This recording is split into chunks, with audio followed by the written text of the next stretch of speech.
Adam Kinzinger.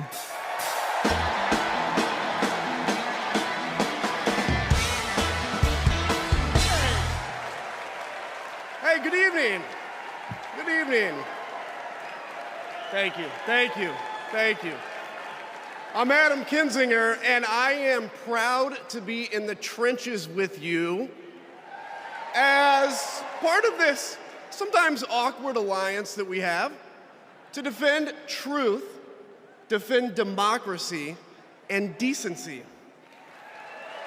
I was just a kid when I was drawn to the party of Ronald Reagan, to his vision of a strong America, the shining city on a hill. I was a Republican for 12 years in Congress, and I still hold on to the label.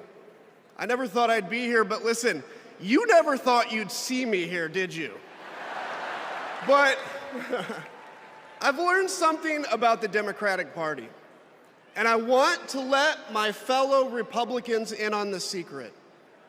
The Democrats are as patriotic as us.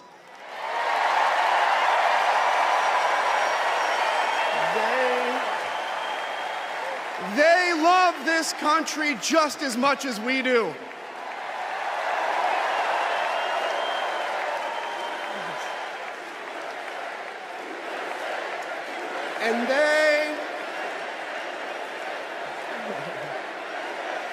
And they are as eager to defend American values at home and abroad as we conservatives have ever been. I was relieved to discover that because I've learned something about my party too, something I couldn't ignore. The Republican Party is no longer conservative. It has switched its allegiance from the principles that gave it purpose to a man whose only purpose is himself. Donald Trump is a weak man pretending to be strong. He is a small man pretending to be big. He's a faithless man pretending to be righteous. He's a perpetrator who can't stop playing the victim. He puts on quite a show, but there is no real strength there. As a conservative and a veteran, I believe true strength lies in defending the vulnerable. It's in protecting your family. It's in standing up for our Constitution and our democracy.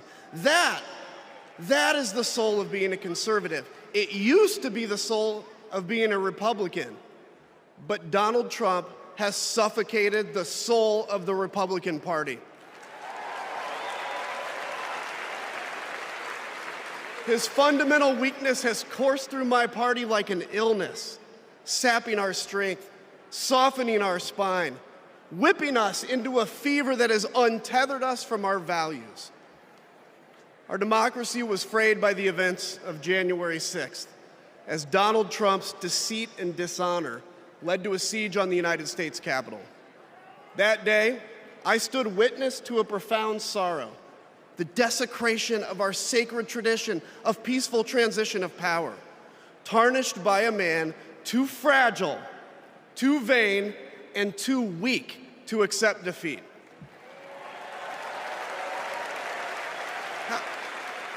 How can a party claim to be patriotic if it idolizes a man who tried to overthrow a free and fair election?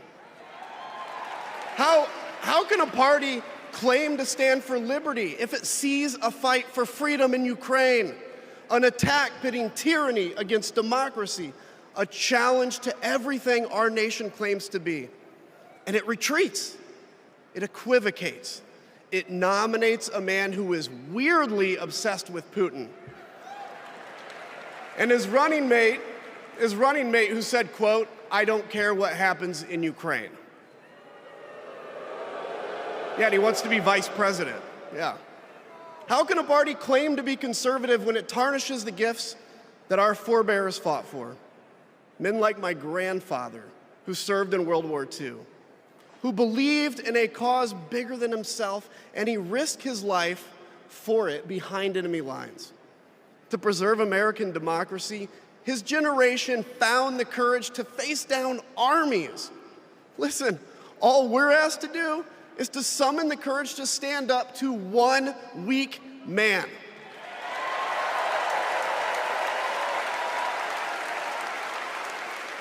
Some have questioned why I've taken the stand I have.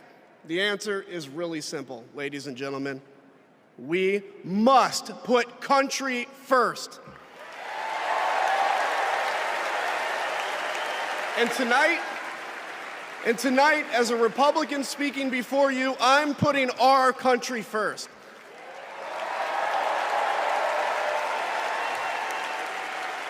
Because the fact is, I do belong here. I know Kamala Harris shares my allegiance to the rule of law, the Constitution, and democracy. And she is dedicated to upholding all three in service to our country. Whatever policies we disagree on pale in comparison with those fundamental matters of principle, of decency, and of fidelity to this nation.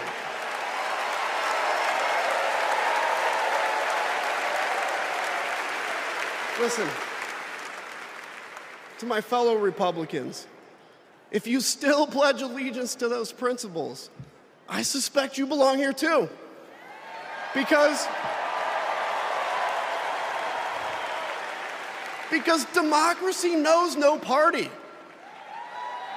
It's a living, breathing ideal that defines us as a nation.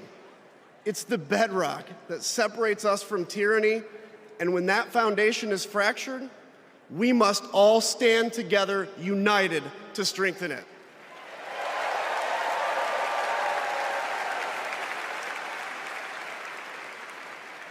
If you think those principles are worth defending, then I urge you, make the right choice. Vote for our bedrock values, and vote for Kamala Harris. God bless you.